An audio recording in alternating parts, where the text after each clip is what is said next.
All right, boys and girls, we're on week 15 of vocabulary. The words you can see for this week are listed right down here. The first word is rugged, and then we have conceal, amiable, dubious, sandwiched, and blurt out. Let's take a look at the first word. That word is rugged. Rugged means tough and strong. When I think of different characters in movies and books, some can be described as rugged. The first character that I think of when I hear the word rugged is Captain Jack Sparrow. Another character is Hagrid. These are both characters that tend to look and act in a very rugged way. Who do you know in real life, or what book or movie character can you think of as being rugged? And why do you think that person is rugged? You can use this sentence frame to complete your thought.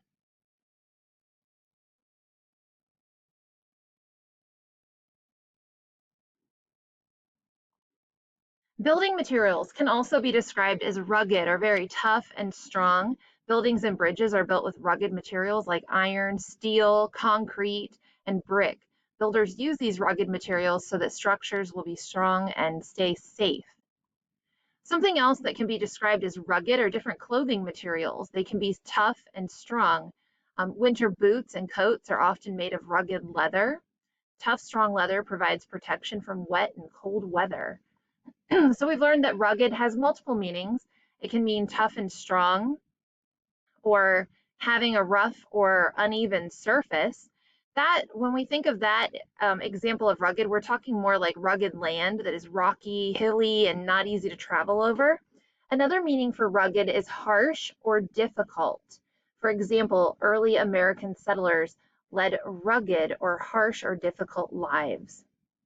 So I am going to read a few sentences to you, and I want you to decide the meaning of the word rugged in these sentences. Let's look at example number 1. The explorers survived the rugged winter by eating berries and burning whatever they could find. Does that word rugged mean tough and strong, having a rough or uneven surface, or harsh or difficult?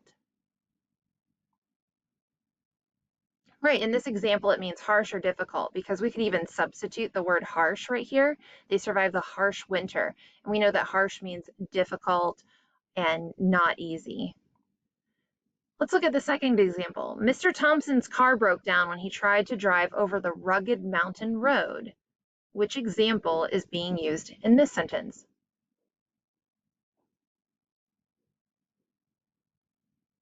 Right, in this example, we're referring to definition number 2, having a rough or uneven surface. Let's look at the last one. Enrique has a rugged toy truck that does not break, even when he plays roughly with it. Right, this is example number 1, meaning tough and strong. The next word we're going to look at today is the word conceal, which means to hide. So conceal and hide are synonyms. We think back to that movie, right? Frozen. Elsa has to conceal her powers. If you skinned your knee while you were playing kickball, how might you conceal your injury? If you have someone next to you, you can turn and talk or think to yourself.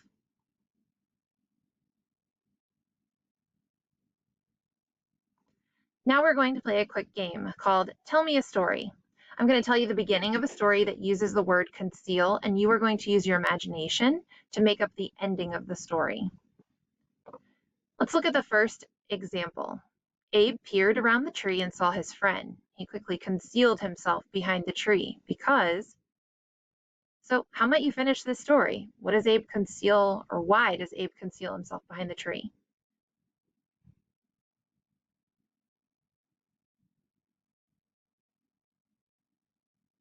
Let's look at another one.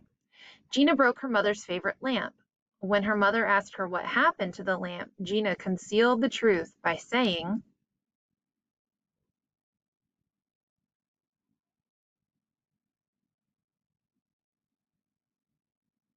right, in this example, it's not necessarily like hiding some like object, but in this example, it's hiding the truth.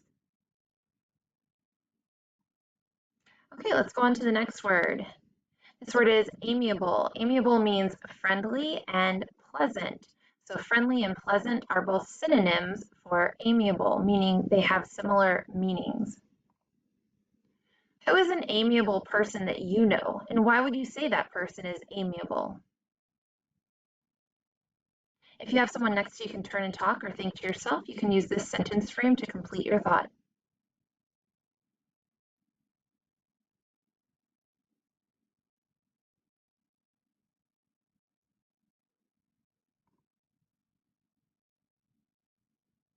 When we have a classroom visitor, what can we do to be amiable hosts?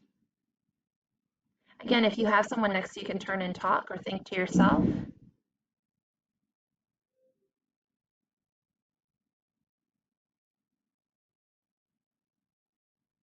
Right. We know that when we were in the building, we always had visitors in our classroom, and something that we could do to be amiable hosts was showing active listening. So being good listeners, being engaged and following what our speaker is saying, tracking the speaker with our eyes, and being respectful. Great job today. That wraps up day one. Tomorrow we'll be back for day two.